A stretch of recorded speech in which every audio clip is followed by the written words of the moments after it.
함께 기도하실 때 회중을 대표해서 이상희 장로님께서 기도하시겠습니다.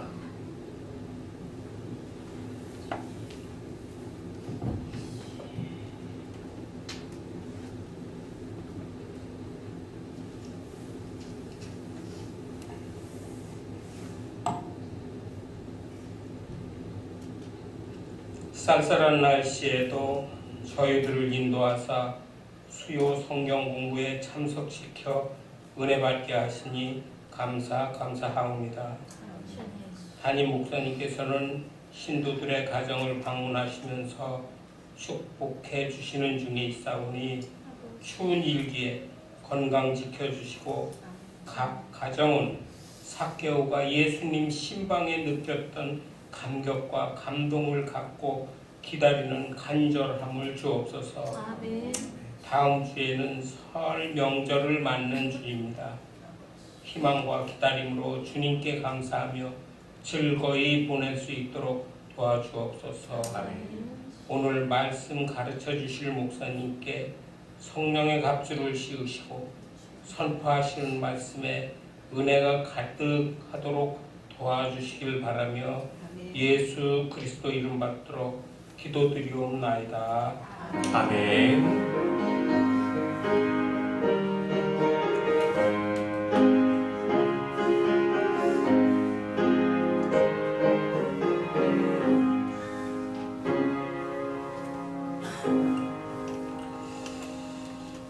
지금 하나님께서 우리에게 주시는 말씀입니다. 창세기 23장 3절에서 20절까지 말씀인데요.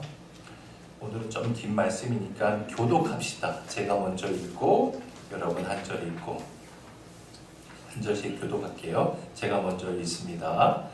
그 시신 앞에서 일어나 나가서 헷 족속에게 말하여 이르되 나는 당신들 중에 나그네요 거류하는 자이니 당신들 중에서 내게 대답할 소리를 주어 내가 나의 주자를 내 앞에서 내어다가 장사하리라 하시고 헷 족속이 아브라함에게 대답하여 이르되 내 주여 믿으소서 당신은 우리 가운데 있는 하나님이 세우신 지도자이시니 우리를 주님께서 좋은 것을 택하여 당신의 분별을 장사하소서 우리 중에서 자기 주시에 당신의 죽은 자 장사함을 금할 자가 없으리이다.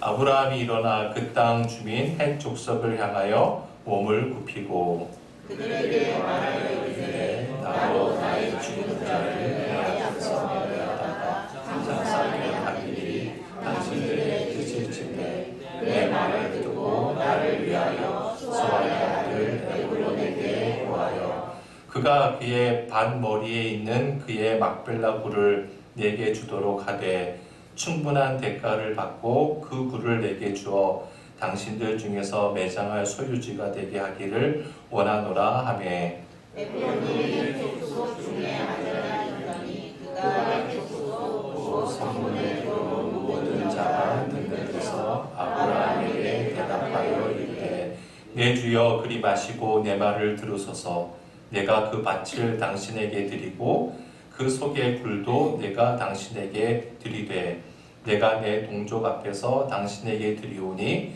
당신의 죽은 자를 장사하소서. 아브라함이 그 땅의 백성 앞에서 몸을 굽히고 그 땅의 백성이 듣는 데서 에브론에게 말하여 이르되 당신이 합당히 여기면 청하건대 내 말을 들으시오. 내가 그 밭 값을 당신에게 주리니 당신은 내게서 받으시오. 내가 나의 죽은 자를 거기 장사하겠노라.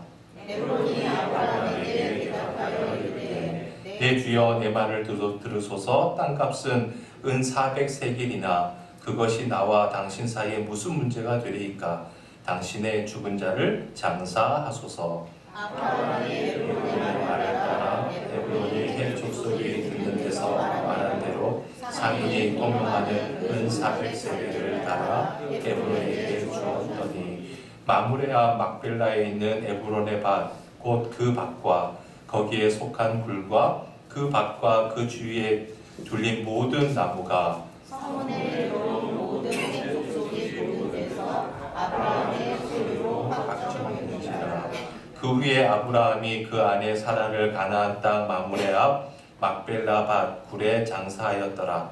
마므레는 곧 헤브론이라. 이와 같이 그 밭과 거기에 속한 굴이 헷 족속으로부터 아브라함이 매장할 소유지로 확정되었더라. 아멘. 자, 지난 시간 아브라함의 아내 사라의 죽음에 대해서 함께 묵상해 보았죠. 자, 저를 보세요.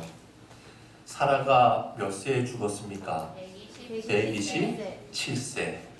지난 시간에 127년 동안의 사라의 일대기를 살펴보면서 특별히 90세에 이삭을 낳은 이후에 37년 동안의 그 인생의 후반기의 삶이 얼마나 귀하고 복된 인생이었는지에 대해서도 함께 나누어 보았습니다. 중요한 것은 사라가 마지막 죽을 때 어디에서 죽었느냐가 중요하다고 그랬죠. 그래서 우리 지난 시간에 본 말씀 23장 2절 말씀 좀 복습해 볼까요? 시작. 사라가 가나안 땅 헤브론 곧 기럇 아르바에서 죽음에 아브라함이 들어가서 사라를 위하여 슬퍼하며 애통하다가. 사라가 죽은 곳이 어디였다고요? 가나안 땅 헤브론. 가나안 땅 헤브론 이렇게 아시면 됩니다. 가나안 땅의 의미는 무슨 땅이에요? 약속의 땅, 언약의 땅. 헤브론의 의미는 또 뭐라고 했습니까? 교제의 자리. 그렇습니다. 사라는 하나님과 맺은 그 언약의 땅에서 하나님과 교제하는 그 자리를 지키다가 죽었다고 했습니다. 그래서 그의 인생 후반부는 더욱더 빛난 삶일 수 있었다고 했죠. 그리고 남편 아브라함은 아무리 강직한 믿음의 조상, 믿음의 거복이라 할지라도 함께 평생을 했던 그 존재의 상실감 때문에 가슴을 치며 몽노와 애통했다고 했어요. 자, 본문 3절입니다. 그 시신 앞에서 일어나 나가서 헷 족속에게 말하여 이르되. 자, 아브라함은 계속 가슴을 치며 애통하고만 있지 않았어요. 일어나서 헷 족속을 찾아가 말했다는 거예요. 여러분, 여기서 헷 족속은 헷 족속의 지도자라는 의미입니다. 그냥 족속 전체를 얘기하는 것이 아니라 헷 족속의 대표격인 높은 사람에게 찾아가서 말했다는 거예요. 4절 말씀 함께 읽어보죠. 4절 시작. 나는 당신들 중에 나그네요 거류하는 자이니 당신들 중에서 내게 매장할 소유지를 주어 내가 나의 죽은 자를 내 앞에서 내어다가 장사하게 하시오. 자, 헷 족속의 지도자를 찾아간 이유가 뭐예요? 장사하려고. 그렇죠. 죽은 아내 사라의 매장지, 즉 장사할 장소를 찾기 위해서였습니다. 그러니까 아브라함이 사라를 위해서 미리 무덤을 준비해 두지 않고 죽은 뒤에 지금 준비하러 갔다는 것은 사라가 오랫동안 앓다가 죽은 것이 아니라 갑자기 죽었음을 우리가 알 수가 있죠. 그래서 빨리 매장지를 찾아야만 하는 거예요. 특별히 이 가나안 땅, 이 팔레스티안 지역은 더운 날씨잖아요. 그런데다가 지중해의 영향으로 습기마저 많기 때문에 이 시신이 금방 부패할 수 있거든요. 그래서 가능하면 이 당시 팔레스타인 지역의 사람들은 죽은 사람의 장사를 24시간 이내에 치르는 것이 관습이었다고 해요. 그래서 아브라함은 죽은 사라를 위해서 서둘러 장사를 치러야 하는데 그곳 주민인 헷 족속에게 매장지를 부탁했다는 것이죠. 자, 그런데 여기서 잘 보세요. 헷 족속 지도자 대표격에게 뭐라고 하죠? 당신들 중에서 내게 매장할 소유지를 주어. 여러분들 가운데 나에게 사라를 매장할 소유지를 좀 주십시오. 여기서 이 소유지라고 하는 말, 히브리 말로 케베르라고 하는데 이 말은 정확하게 하면 적어보세요. 동굴이라는 뜻입니다. 케베르. 케베르의 뜻이 뭐라고요? 동굴이에요. 동굴. 여러분, 유대인들은 전통적으로 시신을 어디에 묻어요? 동굴 속에 안치하잖아요. 그러니까 원문 그대로 번역하면 당신들 가운데 우리 아내를 매장할 동굴을 좀 주십시오. 그러면 내가 나의 아내를 그곳에 장사하겠습니다. 그런 의미가 되겠죠. 근데 여기서 주십시오라는 말은 그저 달라는 것이 아니라 내가 돈을 낼 테니까 나에게 그 동굴을 파십시오라는 그런 의미입니다. 그리고 여러분 여기 4절 상반절에 보면 아브라함이 자신을 가리켜서 뭐라고 합니까? 나는 당신들 중에 나그네요, 거류하는 자이니. 여러분 나그네가 뭐예요? 집도 없고 남의 집에 그냥 임시로 거쳐 삼거나 정처 없이 떠드는 사람이잖아요. 근데 여러분 아브라함이 정말 나그네였습니까? 지금 아브라함 나이가 몇 살이에요? 137세잖아요. 지금 137세 된 아브라함은요 상당한 재산가였습니다. 종들도 많고요, 가축도 많고요. 여러분 그 40년을 전에 조카 롯이 그돌라오멜의 그 연합군, 북쪽 연합군에 잡혀갔을 때 자기가 훈련시키고 키운 단련된 군사만도 그때 몇 명이었어요? 318명이나 됐잖아요. 그러면 40년이 지난 지금 훨씬 더 많아졌겠죠.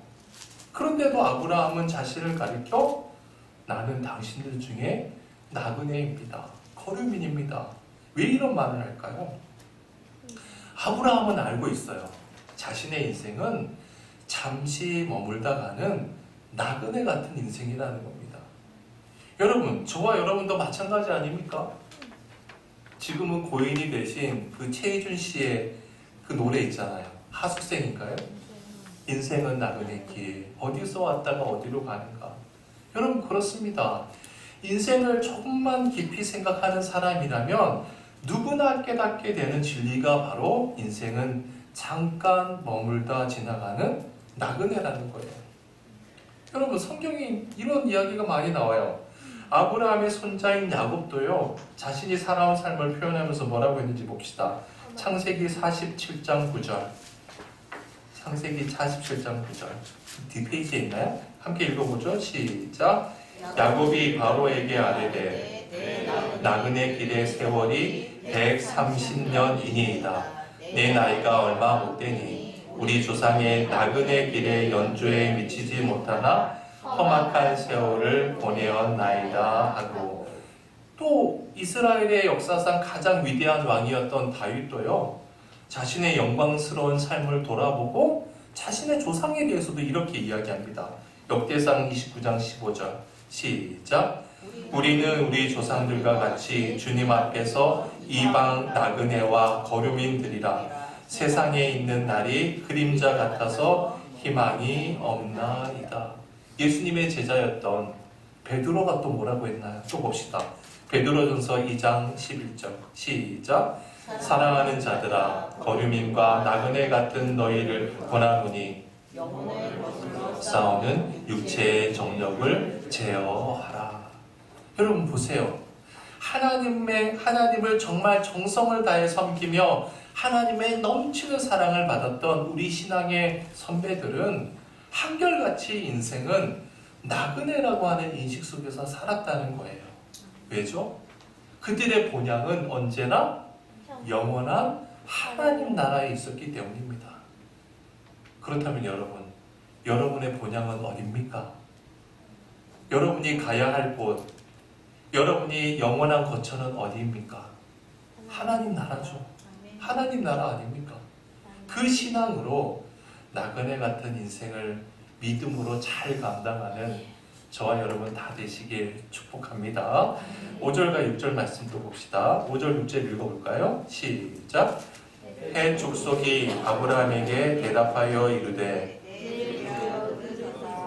당신은 우리 가운데 있는 하나님이 세우신 지도자이시니 우리 묘실 중에서 좋은 것을 택하여 당신의 죽은 자를 장사하소서. 우리 중에서 자기 묘실에 당신의 죽은 자 장사함을 금할 자가 없으리다. 여러분 이 말씀 잘 보면 일전에 우리 21장 공부할 때 그 말씀이 좀 같이 좀 대비되잖아요. 아브라함이 그랄에 살 때도 그랄 왕 아비멜렉이 와서 뭐라고 합니까?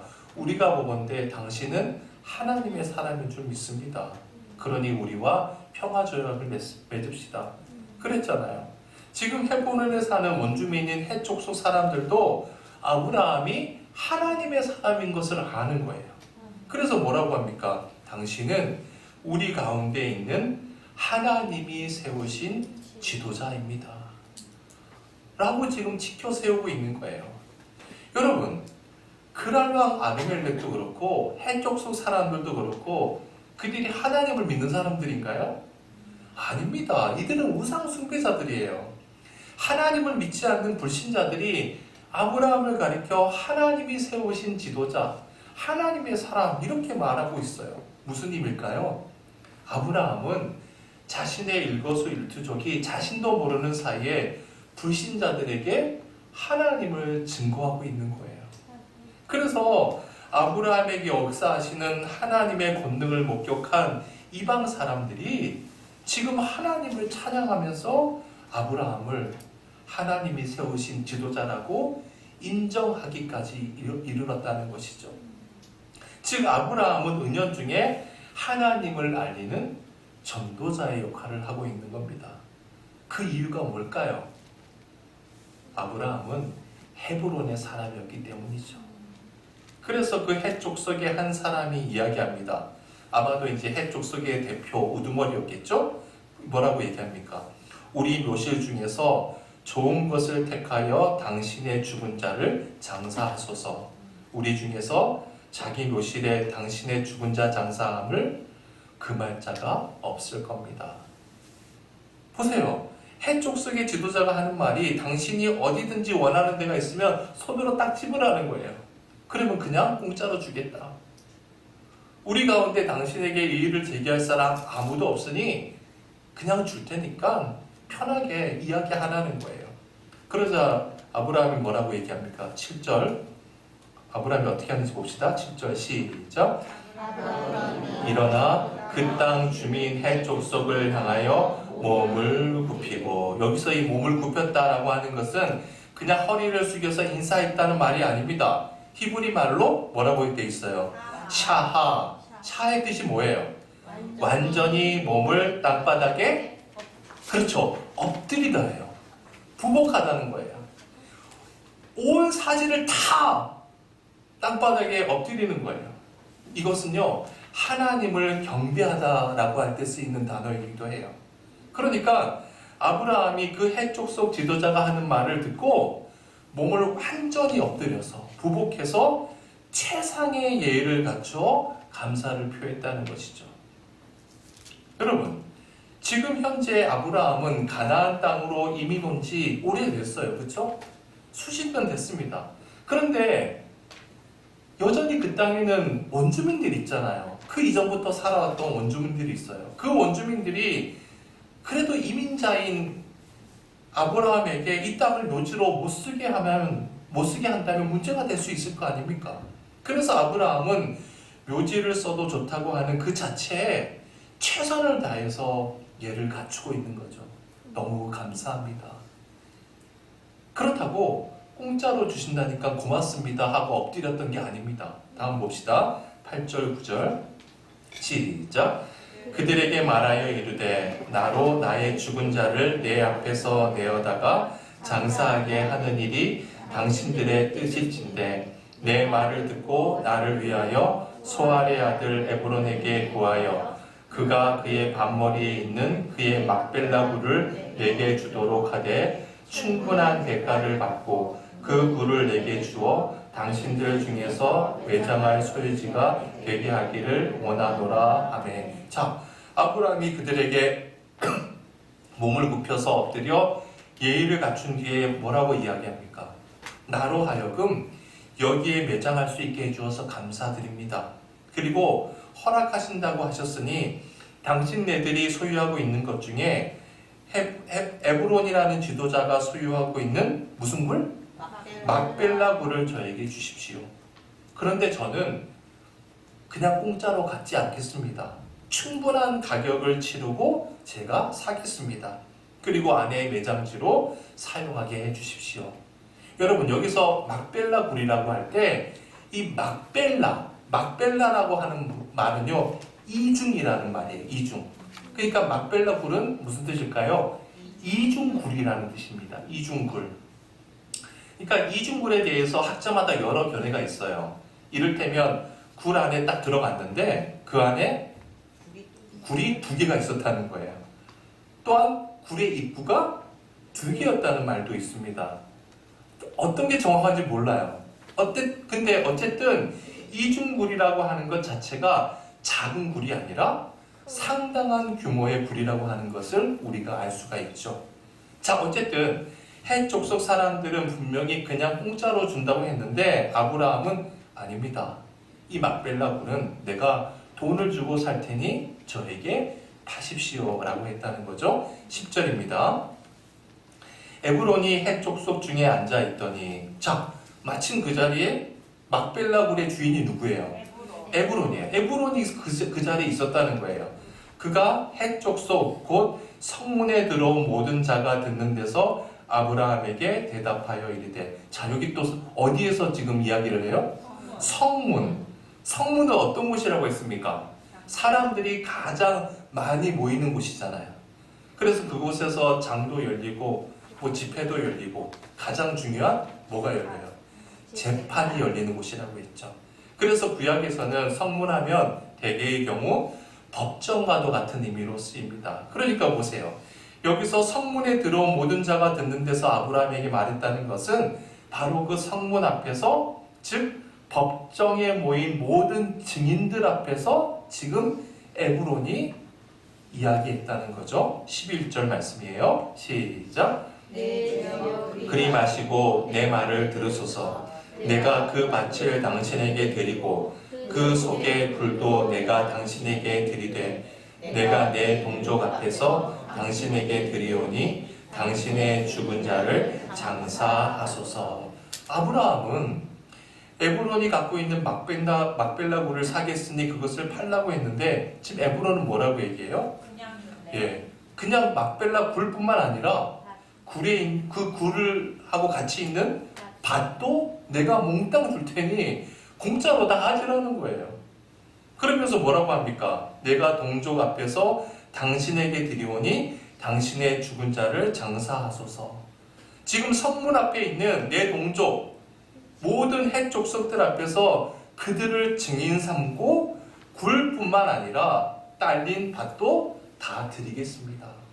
공짜로 다 드릴 테니까 가져가십시오. 지금 그렇게 이야기하는 거예요. 12절 시작. 그 땅의 백성 앞에서 몸을 굽히고, 자, 에브론의 말을 듣자 아브라함이 다시 몸을 굽혔어요.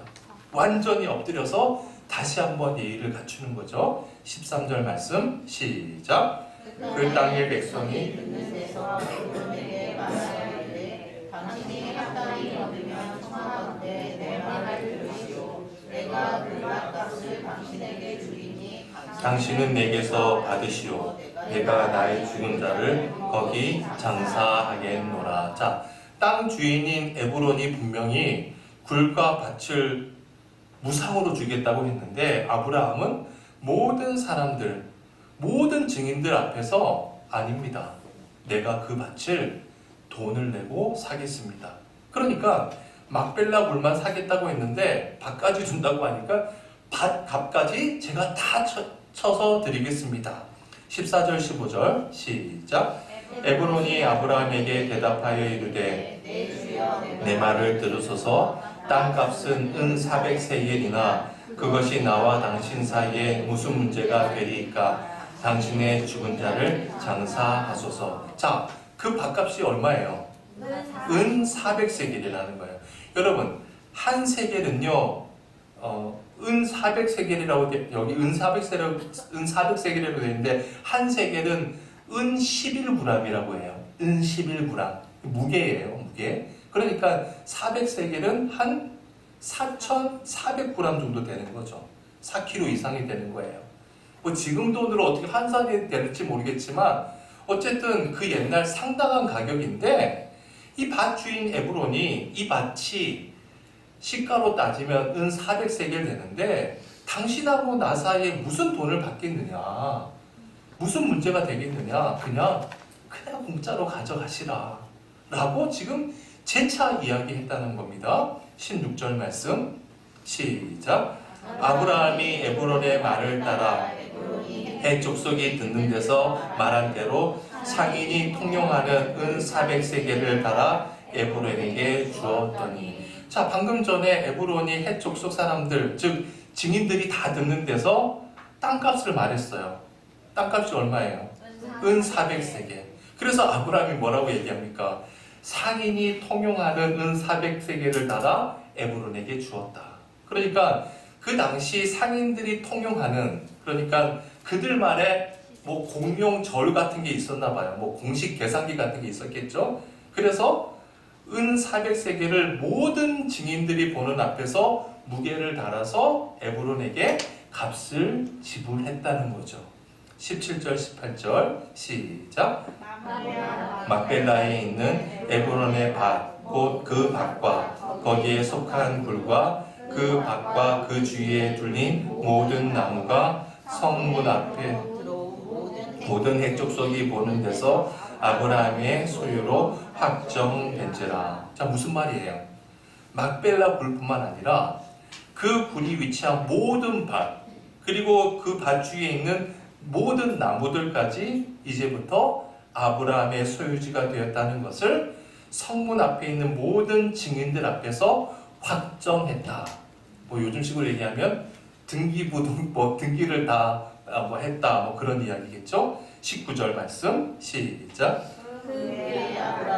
그 아내 사라를 가나안 땅 마므레야 막벨라 밭굴에 장사하였더라. 마므레는 곧 헤브론이라. 자, 그래서 아브라함이 자기 아내를 바로 그 헤브론, 그 막벨라 굴에 장사를 지냈다. 여러분, 이제 이것으로 창세기 23장은 다 끝나야 되는 거예요. 그렇죠?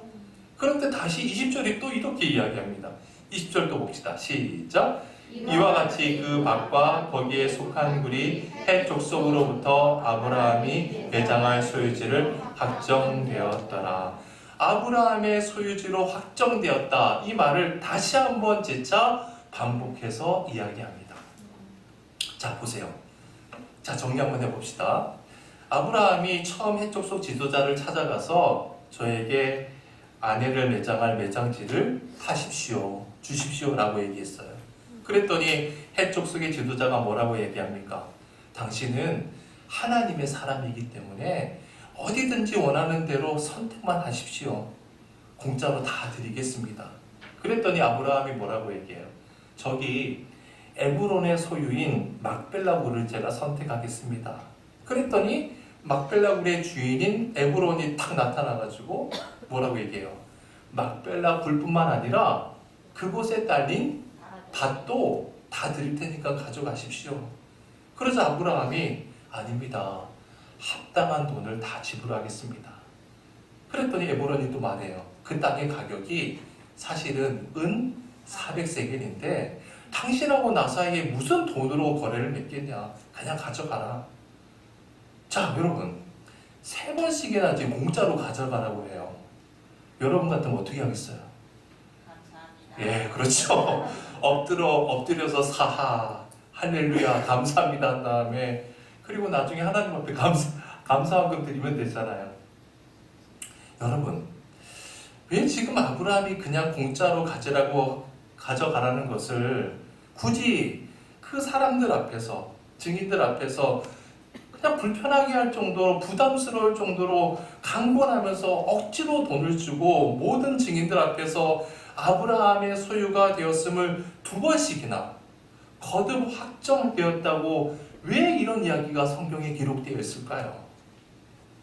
여러분, 아브라함은 하나님의 말씀을 가감없이 믿었던 겁니다. 아브라함은 하나님께서 자기에게 하신 모든 말씀을 그냥 다 믿은 거예요. 하나님께서 아브라함에게 뭐라고 말씀하셨죠? 아직 이삭이 태어나기도 전이었는데 너희 후손들은 애굽에 가서 400년 동안 노예 노예살이를 할 것이다. 그 기간이 지난 다음에 너희 후손들이 다시 가나안 땅에 돌아오게 될 것이다. 지금 아브라함은 하나님께서 자기에게 가나안 땅을 주셨지만 400년 동안 자기 후손 중에 단 한 명도 가나안에서 살 사람이 없다는 것을 지금 알고 있는 거예요. 그리고 400년이 지난 뒤에야 다시 돌아올 것을 아는 겁니다. 왜요? 하나님께서 하시는 모든 말씀을 믿고 있는 겁니다. 의심하지 않는 거예요. 그래서 400년이 지나서 자기 후손들이 가나안 땅에 돌아올 때에 필요한 법적 교두보를 미리 마련해 놓는 거예요. 공식적인 문서를 지금 만들어 놓는 거죠. 그러니까 보세요. 아브라함은 정말 영원하신 하나님의 말씀을 믿고 먼 미래를 바라보면서 수백 년 후에 후손들을 위해서 돈을 안 받겠다고 하는 사람에게 억지로 돈을 주면서까지 이것이 아브라함의 소유지라는 것을 확정하고 또 확정시켜 놓는 것입니다.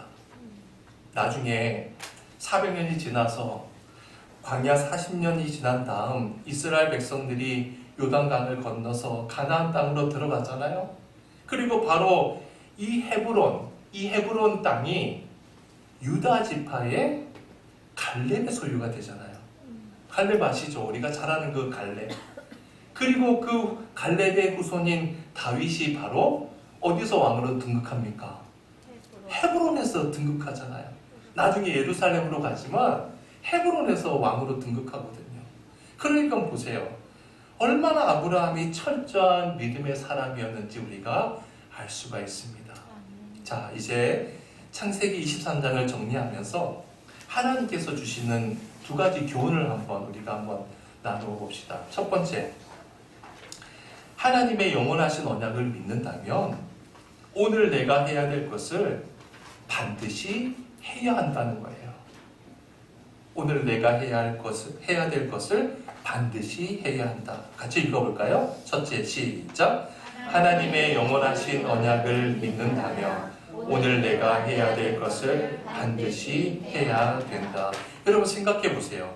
우리가 하나님의 약속, 이 약속이 영원한 하나님의 언약임을 믿는다면 이 약속은 우리 세대에만, 내가 살아있는 이때만 그 약속이 이루어지는 건 아니잖아요. 내 후대 100년 후에 200년 후에 그 약속은 유효한 거 아닙니까? 따라서 그 하나님의 영원하신 언약을 믿는다면 오늘 내가 해야 될 것을 미루어서는 안 돼요. 지금 당장 믿음으로 실천해야 되는 거예요. 그래서 내가 오늘 믿고 행하는 그 믿음의 모든 행위가 내가 떠난 뒤에 어떠한 경우에도 분란의 불씨가 되면 안 되는 겁니다. 내가 믿은 모든 믿음의 행위, 그리고 내가 한 모든 일들이 세월이 흐른 뒤에도 분명한 열매로 결실되고 이루어져야 된다는 것이죠. 어떠한 경우에도 내가 한 일들 때문에 분란의 소지가 되면 안 된다는 겁니다. 그런 의미에서 아브라함은 철저한 믿음의 사람이었다는 것이죠. 여러분, 우리 주위에 그런 분들 많잖아요. 계시잖아요. 믿는 사람 중에도 그런 분들 많습니다. 그저 평생 동안 열심히 돈 벌고 모으는 일에만 인생을 걸어요. 그런데 자신이 누릴 횟수가 언제인지 모르고 살다가 어느 날 갑자기 하나님께서 불러서 가셨는데 자신이 그렇게 땀 흘려서 평생 모은 것 때문에 자식들끼리 원수가 된 집안들 얼마나 많습니까? 살아생전 믿음으로 한 일, 모두가 다 분란의 소지만 돼버리는 것이 얼마나 많아요. 그런 분들 보면 얼마나 안타까운지 몰라요. 여러분 꼭 기억합시다. 내가 살아생전 내가 모은 것, 내가 행한 것 무엇 하나도 내가 떠난 뒤에 누구에게도 불씨가 안 되게 하는 것이 믿음의 삶이라는 것을 잊어서는 안 됩니다. 두 번째로 우리가 얻을 수 있는 교훈은 우리의 죽음을 가장 아름다운 신앙의 선물로 후손들을 위한 신앙의 선물로 승화시켜야 한다는 거예요. 함께 읽어볼까요? 시작. 죽음을 시작. 죽음을 가장 아름다운 신앙의 선물로, 후손들을 위한 신앙의 선물로 승화시켜야 한다.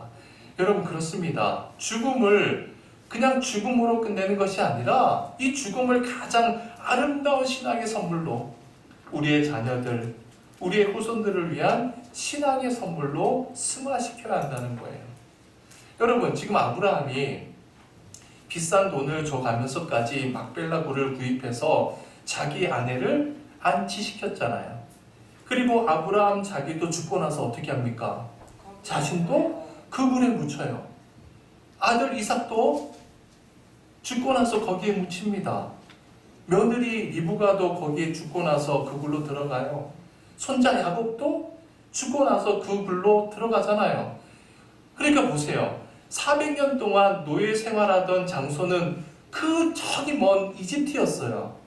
그런데 하나님께서 약속하신 가나안 땅은 거기에서 멀리 떨어진 팔레스틴 지역에 있지만 바로 아내의 죽음과 자신들의 죽음을 하나님께서 약속하신 그 언약의 땅에 두었기 때문에 이집트 땅에서 노예 생활하는 그 후손들이 언젠가 그들이 가야 할 곳은 가나안 땅이라는 것을 알고 있는 겁니다. 언젠가 우리는 그곳에 가야 한다는 것을 알고 있는 거예요. 그래서 그들의 죽음은 후손들에게 남겨주는 가장 큰 신앙의 유산이 되었다는 것이죠. 그것이 바로 신앙의 메시지이고 신앙의 이정표가 된 거 아니겠습니까? 여러분, 야곱의 11번째 아들이 누구예요? 요셉이잖아요. 요셉이 이집트의 국무총리가 되어서 그 이스라엘 모든 야곱의 모든 식구들, 아버지 그리고 형제들 다 불러 모으잖아요. 그래서 다 이민 가잖아요, 이집트로. 이집트에서 이민 생활을 하는 가운데 이 이스라엘 백성들이 이제 큰 민족이 되지 않습니까? 그런데 요셉이 이집트에서 국무총리로 죽을 때 유언을 남기는데 뭐라고 유언을 남기는지 봅시다. 창세기 50장 24절 25절 말씀 읽어봅시다. 시작. 요셉이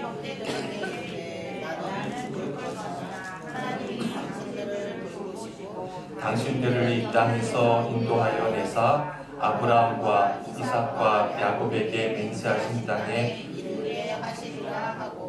요셉이 또 이스라엘 자손에게 맹세시켜 이르기를 하나님이 반드시 당신들을 돌보시리니 당신들은 여기서 내 해골을 메고 올라가겠다 하라. 요셉이 후손들에게 맹세하면서 이야기하는 거예요. 당신들은 여기서 내 해골을 메고 올라가겠다 하라. 어디를 향해서? 아브라함과 이삭과 야곱에게 맹세하신 그 땅. 그 땅이 어디예요? 가나안 땅이죠. 말하자면 요셉은 죽으면서 죽음으로 자기 인생을 끝내는 게 아니에요. 자기 후손들에게 그들이 지향해야 될 곳, 그들이 반드시 가야 할 곳은 어디인지 자기의 죽음을 통해서 승화시키고 있는 것이죠.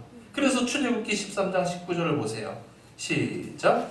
모세가 요셉의 유고를 가졌으니 이스라엘 자손으로 단단히 맹세하게 하여 이르기를 하나님이 반드시 너희를 찾아오시리니 너희는 내 유고를 여기서 가지고 나가라 하였음이더라. 보십시오.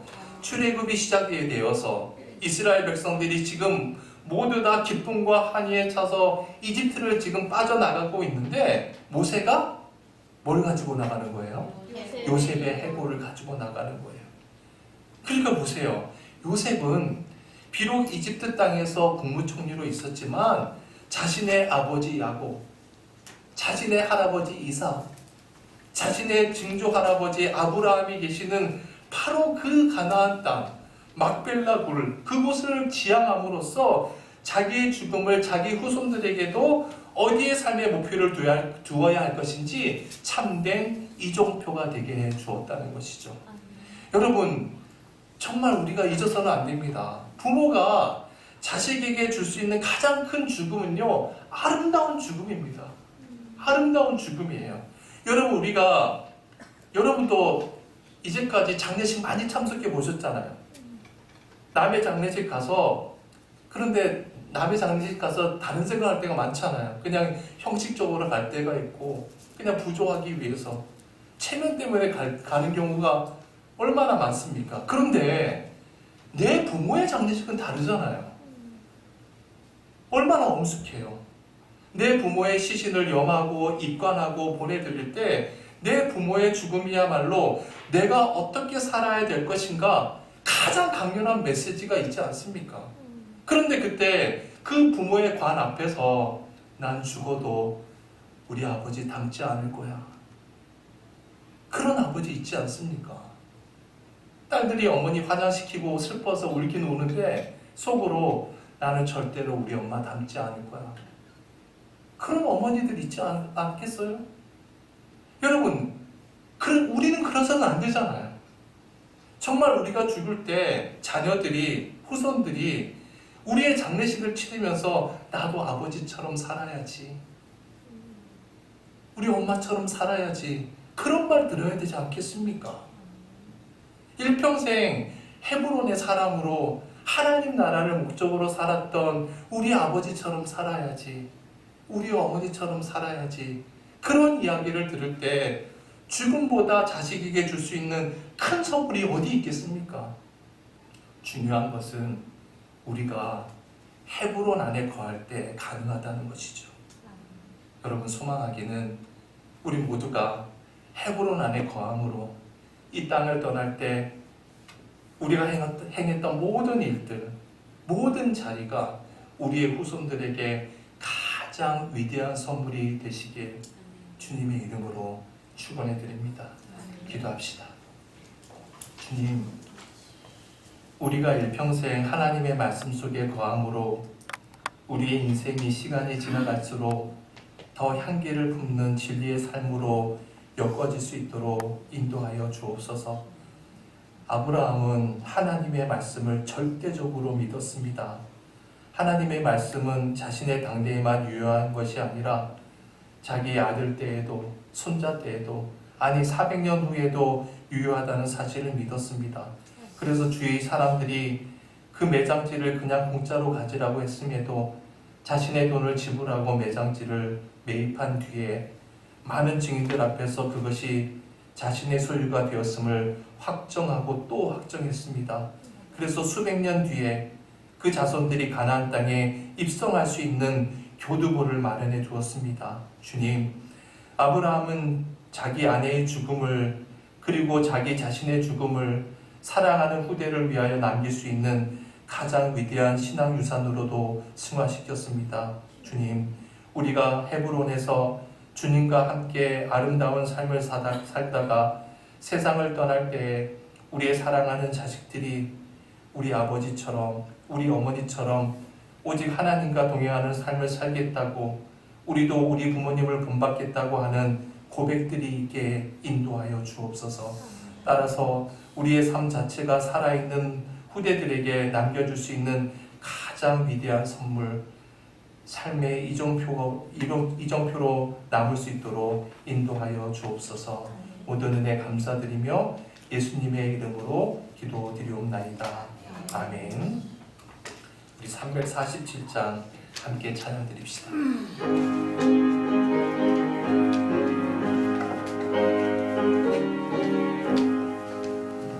허락하신 새 땅에 들어가려면 마음의 준비 다하여 힘써 일하세. 여호수아 본받아 앞으로 가세. 우리 거할 처소는 주님뿐일세. 시험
아버지여 이름이 거룩히 여김을 받으시오며 힘없이며 뜻이 하늘에서 이룬 것 같이 땅에서도 이루어지이다. 오늘날 우리에게 일용할 양식을 주옵시고 우리가 우리에게 죄 지은 자를 사하여 준 것 같이 주옵시고 우리를 시험에 들게 하지 마옵시고 다만 악에서 구하옵소서. 대개 나라와 권세와 영광이 아버지께 영원히 있사옵나이다. 아멘.